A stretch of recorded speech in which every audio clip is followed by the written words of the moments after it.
Hi, good morning, everyone. Today is the last talk of Dakshin Chitra's museum management internship. So first, the talker is going to be Sreelakshmi. She is a postgraduate who did her master's in archaeology from the Madras University, and she did her undergraduation in archaeology and museology from Madras Christian College. And she has also worked in a lot of archaeological excavations as site supervisor. Especially, she has worked as a site supervisor in Kodumanal archaeological excavation.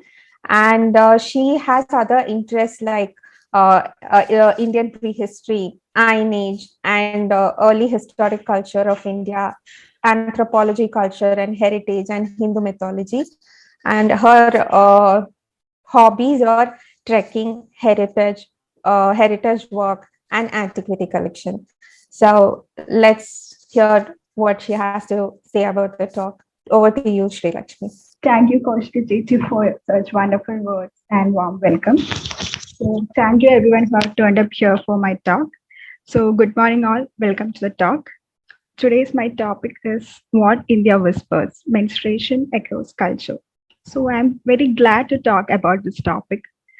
So, it's been a while that I have been researching about this topic. I'm very happy to share my insights about this topic with you all.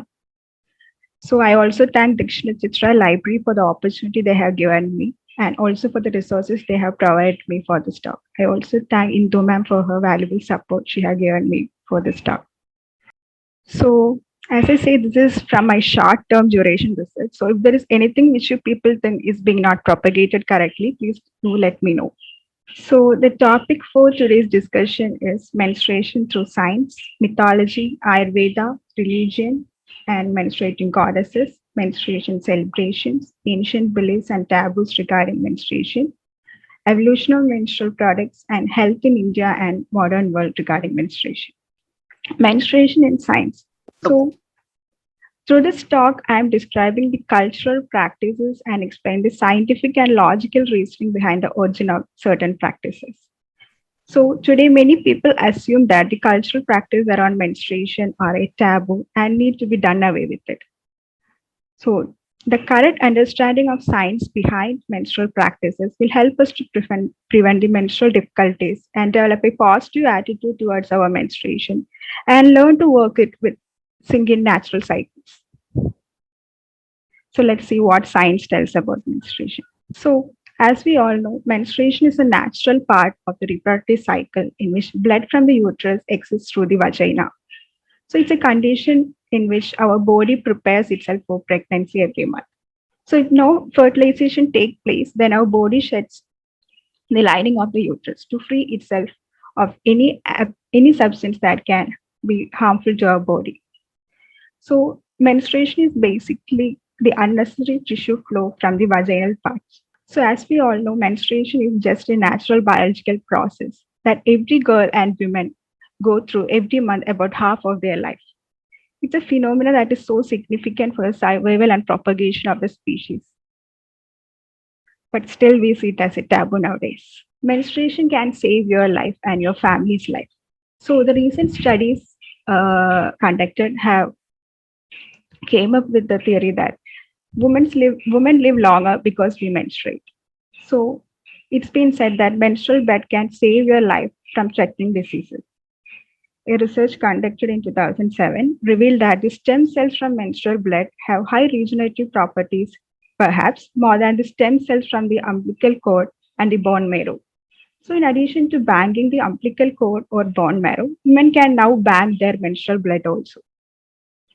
So, this study was pioneered by the Critter cell in US, and in India, it's through the live cell since 2011.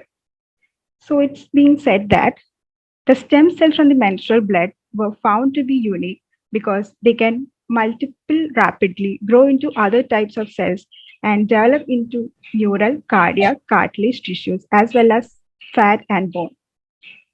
Research is on to investigate its vast uses in treating diseases such as Alzheimer's, atherosclerosis, diabetes mellitus, heart diseases, osteoarthritis, Parkinson's, and more.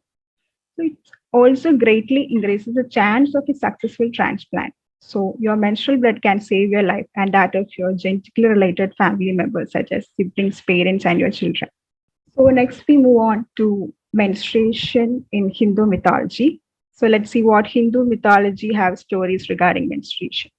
So first we have the story of Lord Shiva and Parvati. So what they are saying in this story is that during this time, it was men who had their periods. But once one day, Shiva had to go on a war, and Parvati told him that she, being a woman, she could hide the period. She should, like, she can hide the blood between her legs, and she wouldn't need to go either.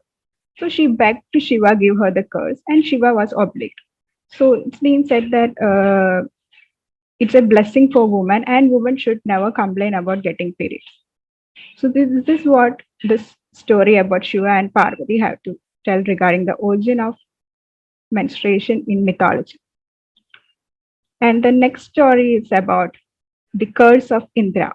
So the Indra story basically says about Brahmana Hatya. So Indra killed a Brahmana boy and he got the sin of Brahmana Hatya. And his sin was divided among four things: tree, water, earth, and women. So it was distributed with trees in the form of sap, frost with water, infertility or barren land with earth, and menstrual blood to women. So as they got a sin, they also was given with a boon. So what was the boon given to these four elements? So in trees, it was the ability to regenerate from roots. And for water, they got the boon that they can purify everything. And for earth, they could recover from crack over time. And for women, it was they could enjoy the sexual intercourse more than men. So this is a story with Indra regarding the origin of menstruation. And we have two other incidents mentioning about menstruation in our epics. So first is regarding the plight of Draupadi. So everyone will be aware of the story of Draupadi. So it is being said that Draupadi was resting in her chamber and was going through her menstruation. So when Draupadi was taken to the Sabha, she was Rajaswala. Rajaswala means menstruating lady. So she was menstruating just with a cloth on her body. So it was during this time in Mahabharata, Yudhishthira lost Draupadi in the game of dice, and Dushasana went to bring Draupadi down to the court. So it was during her period time, it was this incident happening in her life. And next story regarding mentioning about periods is from Linga Purana, and it's the story of Parvati's menstrual fluid and the birth of Lord Ganesha. So, so this story, I think most of them will be aware of the actual story behind how Ganesha was born. But this story in Ling Purana is from different perspective. So what this is in Ling Purana is that Parvati wants a baby and Shiva doesn't. So she begs to Shiva for a baby. So Parvati keeps begging. Finally, Shiva relents and tosses her red cloth, that is her menstrual cloth, into her lap. So she's irritated and she says him not to tease her. So this is just my red dress. Shiva says, listen to me, just put the red cloth to your breast. Parvati, disbelieving but obeying, put it to her breast. Lo and behold, then appears Ganesha, her desired baby. So this is another story talking about menstruation in mythology. So we can get some insights from this story of Parvati, because in this story, we could encode that woman is being centered version of creation of a child, because there is no male seed being involved in the creation of a child. And firstly, Ganesha is born from a female desire and not some patriarchal dictates.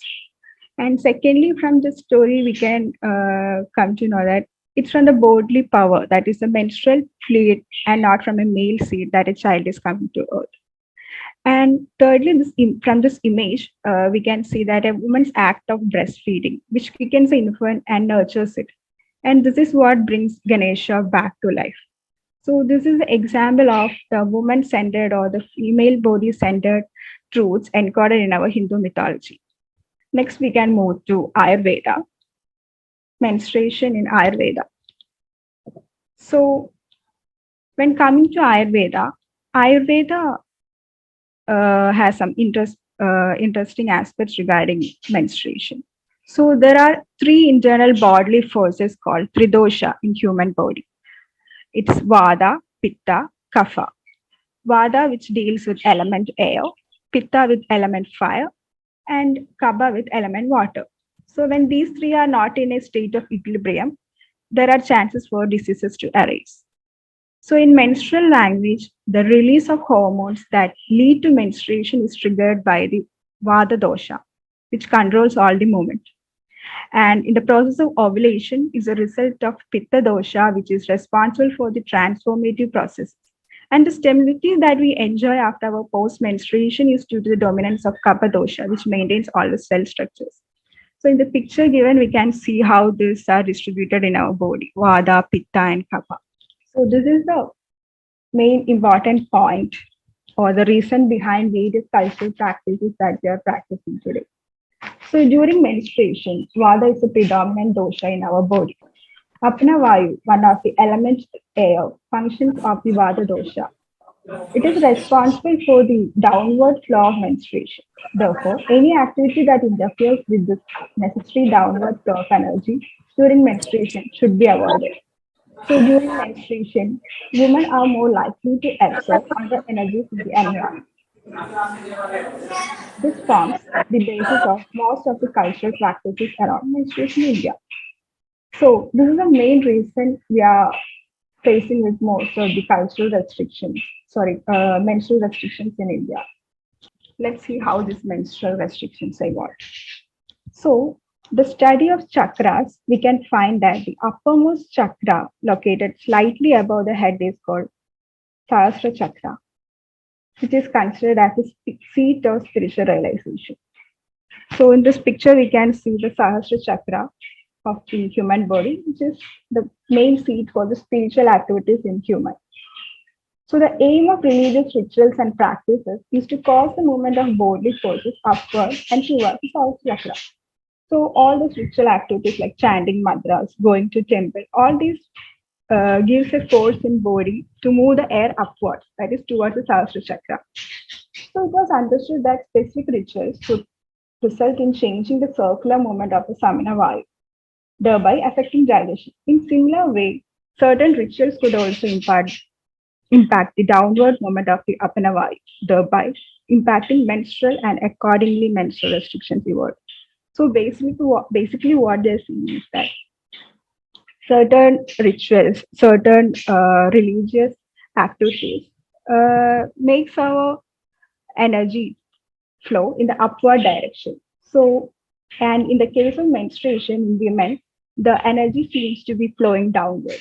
So, doing activities like chanting mantras, going to temples, or anything related to spiritual activity can cause there is confusion among the energy flow in our body. So that's the reason why we are asked to stay away from certain things during menstruation to avoid the collision of the energy inside our body. Let's see some of the common menstrual practices and the restriction that is being followed in our country. So first, as we all know, it's like not attending religious functions, visiting the temples, and not touching menstruating women. So this is being said by one Guruji. It's that what is pure, we don't touch it. And what we don't touch, we call it as a taboo. So a menstruating woman is so pure that she is worshipped as a goddess. The reason for not having a woman go to a temple is precisely this. She is a living goddess at that time. So the energy of God, which is there in the idol, will move over to her and that become lifeless. While this, that is a menstruating woman is. So that's why they were prevented from entering the temples. So it's exactly the opposite of what we think. So next time when someone says that menstruating woman should not enter temple because she's impure, we should let her know the explanation behind this practice instead of simply dismissing it as a taboo. And let her decide whether or not she wants to follow these practices. So this is the reason they are saying it's not because a woman is impure, she is not allowed inside the temple. And we also say that during the period of menstruation, female body tends to lose one electron from our body.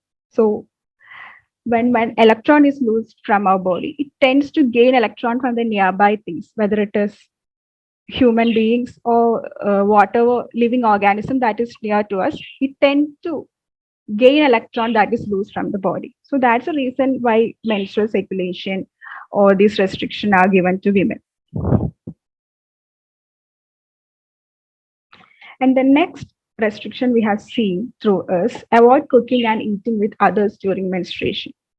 So during the process of eating food, the lower chakras of our body are highly active. It is to change this that Buddhist monasteries have a practice of reciting the scriptures during meal hours, so that the monks are focused on higher chakras. So while eating, people expel negative energy all around. In the normal course of things, we would not feel it. But if a menstruating woman who is sensitive to absorb all types of energies around her in the middle of a group that is eating, she can get affected by the lower energy. So this is probably the reason why menstruating women are told to stay away from others and eat separately. So as I said before, about chakras, during menstruation time, woman tends to attract or gain all the energy from her surroundings.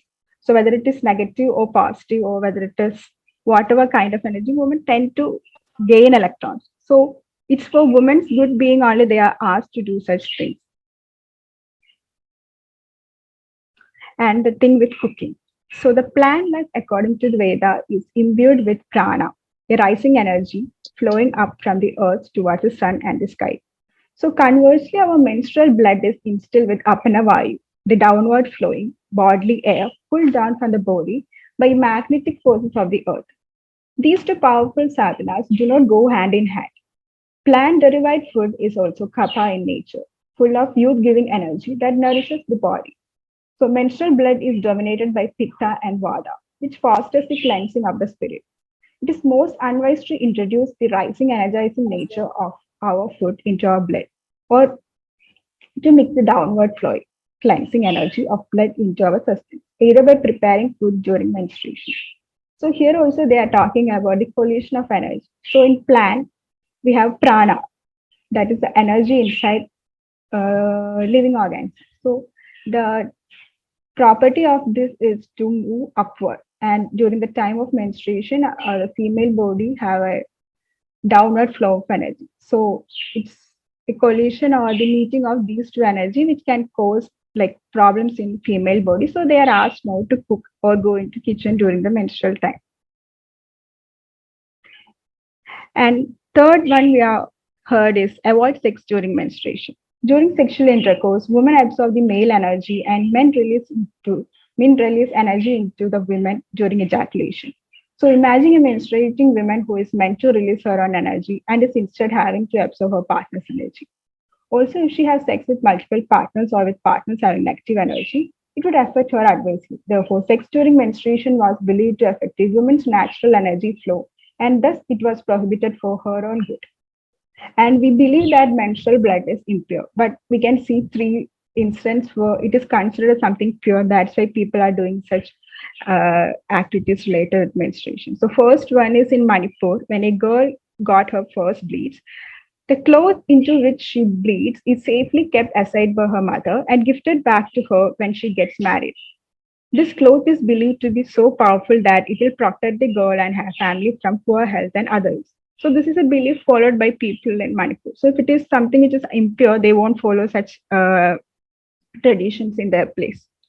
And next is an elderly woman in Manipur. She had tasted a drop of her first menstrual blood as a part of a traditional practice.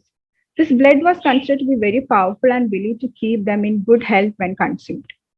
And the third, in Jharkhand, the menstrual blood is very powerful and can be used for black magic, and therefore women should be very careful about destroying this cloth after use. So we can see the picture of the lady in Manipur who tasted her menstrual blood. So they are saying that it's nothing to be said as impure with menstrual blood. If it's something impure, means people won't do these activities regarding menstrual blood. Menstrual restriction among Hindu women. So as I said before, in ancient Hindu temples, the entire temple was consecrated to allow the upward movement of bodily forces when one enters this place. So for menstruating women, the apana vayu is continuously meant to move downward to facilitate the menstrual flow. If a menstruating woman enters a consecrated temple, the direction of her apana vayu is likely to alter and cause menstrual cramps. Continued apana inversion over a long period of time could even result in menstrual disorders. When the flow of menstrual fluid is altered, not the alteration and resulting disorders is also possible among women who frequently practice inversions at the time of menstruation, such as during gymnastic, inverted yoga postures, or other activities that alter the direction of apana vayu. So, an altered apna vayu causes severe pain and is not easy to treat, such as in the case of endometriosis. So, as I said before, the collation of energy happening in female body is the main reason for the restriction of our females during the menstrual time. So, among Christians. So, in Christianity, it is okay for menstruating women in their community to visit the church. The priest has told them not to receive the Holy Communion during menstruation. Among Orthodox Christians, it is widely practiced that menstruating women refrain from receiving the Holy Communion, a consecrated bread, which is considered as the body of Lord Christ. And coming to Islam, the postures during namaz to include semi-paschimottanasana, shashankasana, and vajrasana. Paschimottanasana and shashankasana direct the flow of blood towards the upper body, which might negatively impact menstruating women. Vajrasana activates the samana and apana vayu, thereby regulating the digestion and movement of wastes out of the body. Vajrasana is sometimes recommended for those suffering from menstrual cramps to release the excess vayu. However, for menstruating women, the apana vayu is already active, and when further stimulated, especially 5 times as it is repeated during namaz, would increase the menstrual flow. So, it is hence the reason why the asanas and namas is not encouraged for menstruating women in Islam. So, why gurudwaras have no menstrual restrictions? So, when I talk about other religion, everyone will have some doubt regarding the religion Sikhism. So, let's see why gurudwaras don't have any menstrual restrictions. So, when we closely look at menstrual practices across different religions, we find that menstrual restrictions are imposed on entering spaces that are consecrated or on partaking in rituals that cause the bodily forces to alter the direction. So, whether or not the religious space is ritually consecrated, that's the question we have regarding Sikhism. And do they follow rituals involving ancient languages? So, answer is Sikhism evolved as a reformist movement and is one of the youngest religions. And its core, it strove to move away from ritualistic practices and convey the essence of religion in the common language of the masses. So the focus here is not on concentrated spaces or primal sounds, and therefore the lack of menstrual restriction in a Gurudwara is obvious. So, as a case of Hindu, Muslim, and Christian, Sikhism is not something that is focused on consecrated space or a partaking ritual. So, thus, they have very few menstrual restrictions on the women in Sikh religion. So, thus, goddesses also menstruate. So, let's see some goddesses that menstruate, like how we females also menstruate. So, the first is Chenganur Bhagavati Temple in Kerala, the temple that aligns menstrual cycles. So, in this temple, Lord Parvati menstruates here, and the duty of the head priest is to watch out for bloodstains on her clothing every morning. Parvati and her husband Shiva are the presiding goddesses and god of the temple, but Parvati's idol is taken out on those days. Once a bloodstain is seen, the eldest women of a Brahmin family, Tarman Mutt, where the priest of the temple belongs, is called upon to confirm the Devi is indeed menstruating. If yes, the Parvati idol is shifted into a small room of the sanctum sanctorum and the temple remains closed for 4 days. So in the picture, we can see that the Udayada, the inner skirt worn by the goddesses in that temple when she is believed to be menstruating. And on the fourth day, Parvati's idol is taken to the Pampa river for an aratu or bath. With pomp and splendor, the Devi is brought back to the temple where Lord Shiva's idol awaits her at the entrance. And the festival is called Triputra Aratu. So in this picture, we can see how the Triputra Aratu is being conducted in Chenganur Bhagavati temple. So the blood-stained cloth of goddess Parvati is believed to be auspicious and highly converted as a blessing. So everyone will have a doubt, can idols menstruate? Even I had the same doubt. But what that people in that area believe is that yes, there is a belief that idols menstruate. So there is a legend saying that the legend goes that a European officer, Colonel Munro, poked fun at the ritual and stopped it. Soon his wife had intense pain and heavy bleeding. He was forced to reset this ritual. So this is just a belief. And next temple is Kamkaya, where menstruation meets spirituality. Kamkaya is a temple in the Orissa, state of Orissa in India. So the temple also has an annual fertility festival called Ambuasi Puja, in which the goddess is said to going through her yearly menstrual cycle. The temple remained closed for 3 days and opened up with great festivals on day 4. Inside the closed temple, the yoni of goddesses is covered with a red cloth. And the end of the festival, when it is removed, the cloth is wet and the worshippers take the cloth as prasad. In our society, where one hand people feel shy to talk openly about the maintenance of hygiene during periods. On the other hand, there are some same people embrace the periodic cycles of goddesses as a matter of spirituality. It is also said that the river Brahmaputra turns red during this time. Whether it is really blood or vermilion put by the pundits is a question left unanswered. This is what indicates a temple about the bleeding goddesses, and the temple remains shut. Later, the holy water is distributed among the devotees after the festival. So, next is, do we celebrate menstruation? Yes, most of the South Indian states celebrate menstruation. So, another interesting aspect of celebrating menstruation or menarche or the first period of a girl is that the way you feel about your first period can impact on the way you feel during your period. So, this makes a world of difference how we experience it. So, there is a small part of our brain called hippocampus. It stores and retrieves short-term and long-term memory. So with all the emotions and context of the incident when it happened first. So if you have a negative memory every time you recollect it, your body goes into an involuntary response. Whatever the memory was, if it was a shock, then you go into shock response.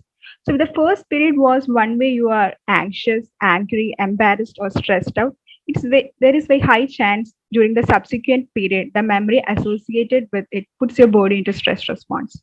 So, and if once stress is sets in, it can create a lot of problems in our body. So it disrupts your digestive system, further cause menstrual cramps, make your period irregular and delayed.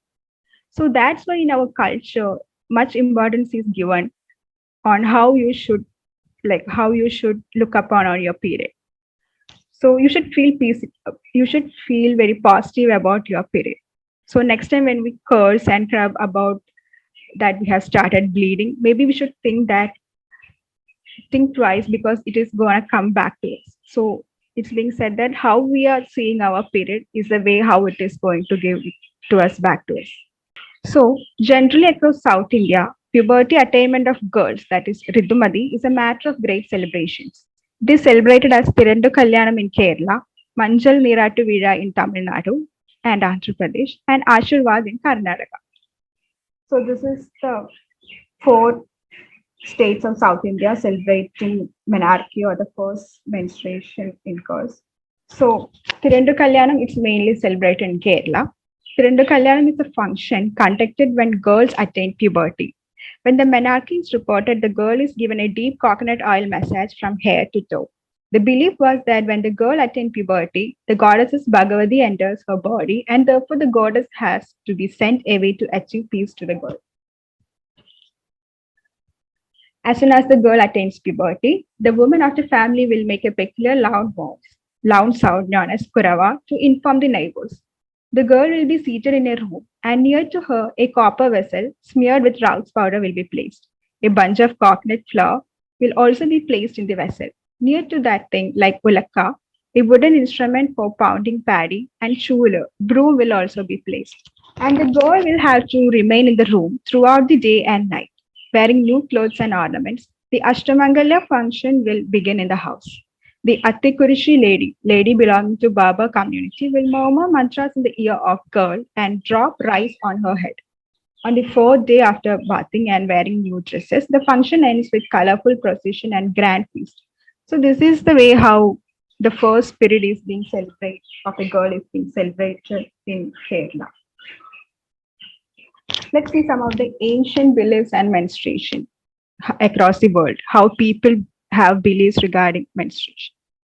So, some people believe that period blood would cause leprosy, and torches were burned to ease heavy period flow in Europe. Medieval Europeans believed that heavy period flow could be controlled by burning a torch in a pot and wearing its ashes in a pouch near your vagina. In Africa, it was believed that putting period blood in a guy's coffee or any drink could make him fall for you.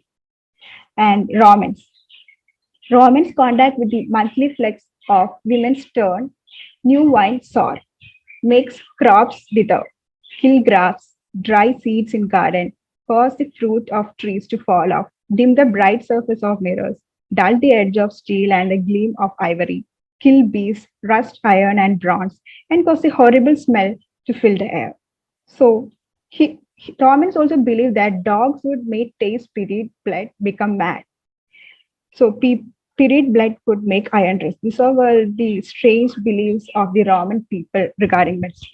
And in French society, it was believed that if you have sex when on your period, you could give birth to a monster. And in some medieval Christians and scholars, Willis Johnson spread a rumor that Jewish men also bled each month. This belief prevailed until early modern era. So making a person drink period blood by mixing in food or water could help you to subjugate him. And our ancestors used to warn men not to have sex with their wives when they are menstruating. It is believed that this could lead them to deform babies. And touching of Tulasi and going to temple is a sin. And Pliny the elder believed that women who used to have menstrual cycles were dark witches who would stop hailstorms, werewolves, and could even they can be monsters. It was seen by Pliny. And next is the history of menstruation, how women around the world dealt with their periods throughout the ages. With Greeks, homemade rags were the items of choice for ancient Greek women. So the Greek women used lightweight wood to create primitive tampons.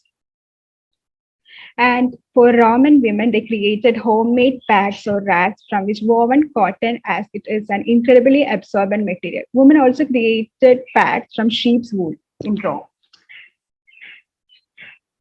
And in Egypt, it is believed that the Egyptian women created tampon-shaped device out of papyrus and used it for absorbing menstrual blood.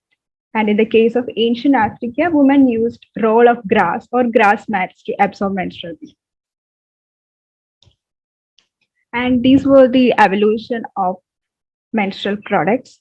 First, it was Hoosier, a sanitary belt, the washable napkin. Then people use sanitary sponges for ladies during menstruation. And this was the first disposable sanitary napkin, Lister's towel, used by women. And in 1920s, first commercially marketed tampons came into market.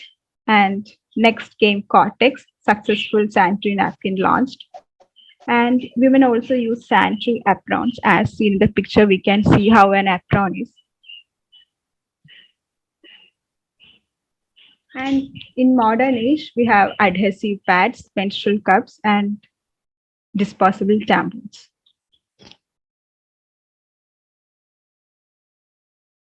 So let's see, from cups to cow dung, how people around the world manage their periods.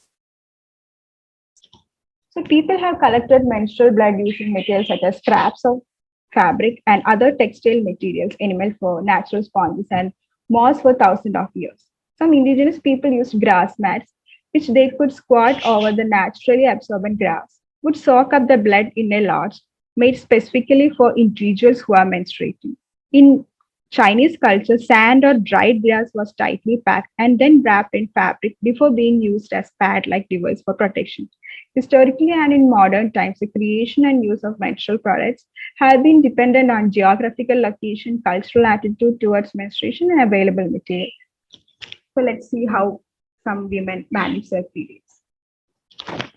So here we can see a girl showing her god skin, which she uses when she's on her period. Next, we can see a woman digging a hole in the ground during her period, and she sits on it to drain the blood during her menstruation. Next, we can see a woman trimming a large cow patty for use during menstruation. Here is a woman holding a lined cotton that she picks from cotton fields around her home to help to manage her periods. So here is a woman from Zambia, fills a pouch with powdered cow patties that she uses during her period. So these are the different ways in which women from various parts of the world manage their periods. So next is menstrual hygiene. So how do you rate the menstrual health of women in rural India? So is it good, average, or bad? So most of them will be of the opinion it's bad.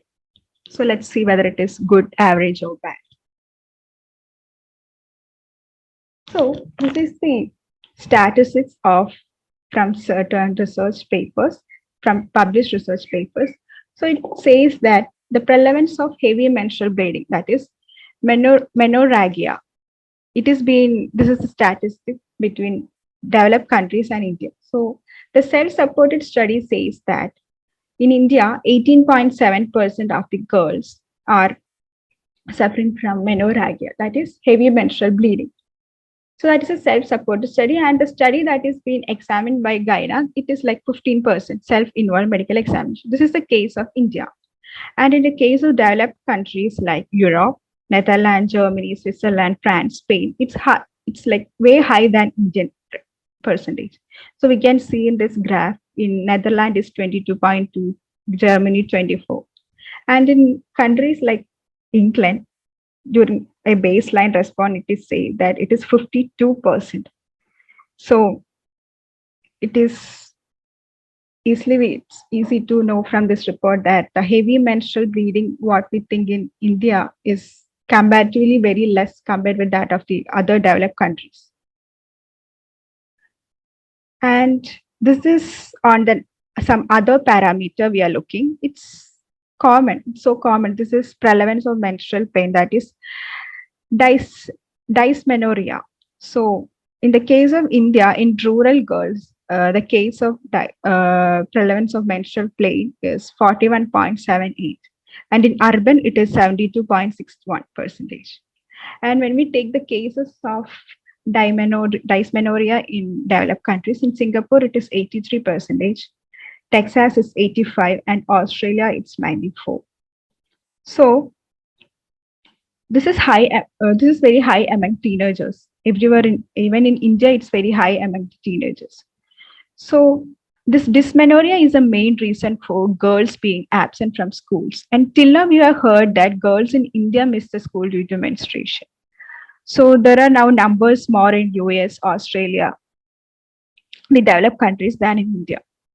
So the reason is not sanitary napkins or toilets. It's not the reason for dysmenorrhea in India. So we'll be wondering, how come in spite of seemingly the backward practices in India, Indian women actually seem to have better menstrual health? So it's not in spite of these practices. It's because of these practices that women have very less menstrual problems in India. So globally, the talk on menstruation had been limited to menstrual hygiene and product. But in India, we had a far deeper and comprehensive understanding about it. So for making it more clear, we can go to 3 stories. So we can see a girl standing up and asking some question. So what's her question is, why she was not given anything to eat during her first period. Only fruits to eat and water to drink was given to her. So the most common problem we see in women in men is menstrual cramp or pain or stomach upset is because of the improper food habits just before or during our menstruation. So this picture is of one girl from Assam, and she stood up and asked during one of the survey conducted by some people that when she got her first period, she was not given anything to eat during the entire period. So for that girl, anything to eat, what she is meaning is like some heavy food items were not given, but she was given with fruits and water.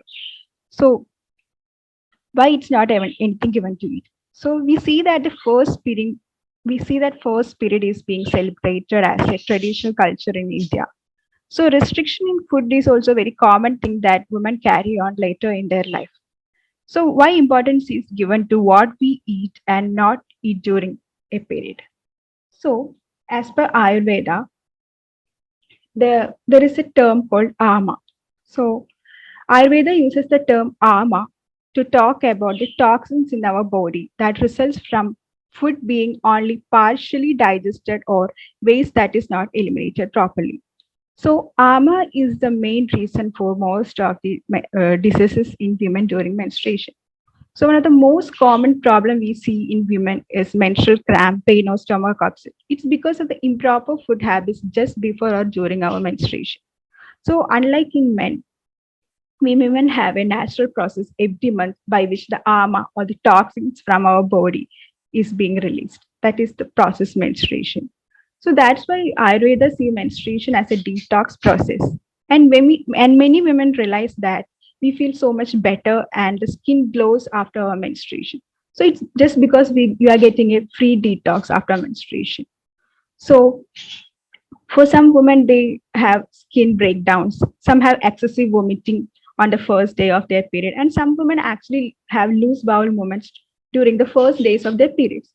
So it's just because that if you ate anything that is hard to digest, what would it have effect on your systems? So that's why culturally so much importance is given to the right kind of diet during our periods.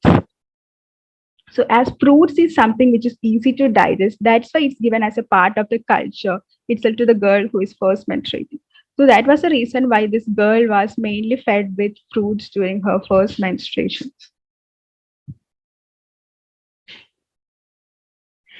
And next question is, what knowledge rural women have about periods? So what's their notion for what's their knowledge about menstruation? So when we ask rural women why we menstruate, so the expected answer is related to childbirth. But most women could not find any connection between childbirth and menstruation. So for the rural women, menstruation was a separate thing and childbirth was a separate event. So they said that if we do not menstruate, we will have a lot of health issues. So many women don't know the connection between menstruation and childbirth. We thought it's that very obvious. So it's our understanding that is actually incomplete. Our education system has reduced us to the purpose of menstruation to once or twice in a lifetime event of childbirth. So it is not so uncommon today for young girls. It's to say that why should we menstruate if we don't have to give birth to a child. But that's not the case with rural women.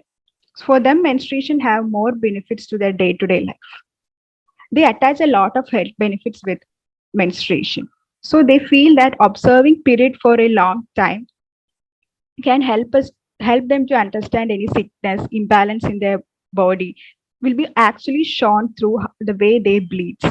So the color, texture, odor, and quantity of the menstrual blood, if we look at it, we can observe it and we will be able to see or say if the woman is healthy or not.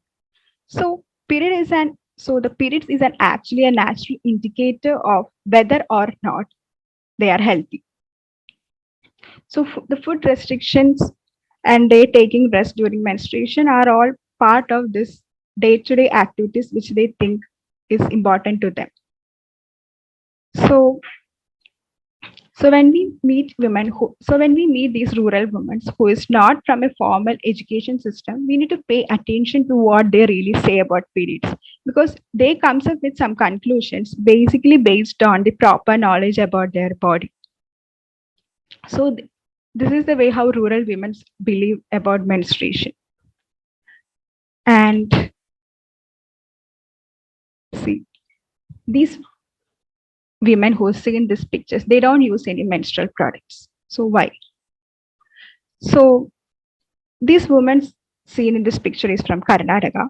They do not use any menstrual products during their menstruation. No cloth, no pad, nothing. They just bleed freely. When they were asked about the products, they gave some strange looks. So let's see how they are managing their periods without menstrual products. So these women don't use any menstrual products and they don't have any symptoms of menstrual cramps or any great indications of reproductive tract infections. So how is it is working for these women that don't use any menstrual products and they don't have any major issues? So these women, this picture, they are daily wage workers. So they don't afford to take leave during menstruation as they will have loss of wages. So they have to work even when they bleed.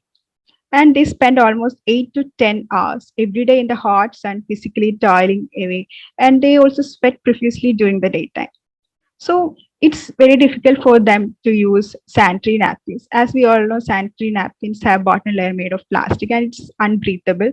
And there is less circulation of air when we are using sanitary pads. And they don't have the access to places to change these pads also. So these ladies don't prefer to use sanitary pads. And even clothes, if they wear clothes to entire 10 to 12 hours, they could only change it when they come back home. So both pad and excess moisture would result in heat and wetness, which is perfect criteria for vaginal infections. So what these women do to control menstruation is that they used to lift the inner skirt of sari and tuck it on both sides, forming a sort of U. That gives much larger area into which they can bleed and make sure that they also dry. So many times we wonder how how we urban women make choices. So these are the way how this rural women control their periods. So how we move forward. So after knowing about all these cultural practices and the reasons behind this, so we will all have some doubt. So are we supposed to continue being treated like untouchables or during our period, should we follow these cultural practices?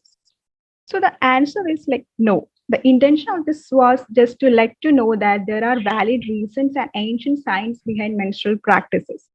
These practices were relevant and suitable for the time when they were conceived. They may not be suitable for the current times, but that does not mean that the underlying reasons and the energy flow during menstruation itself is not valid. Thank you, everyone.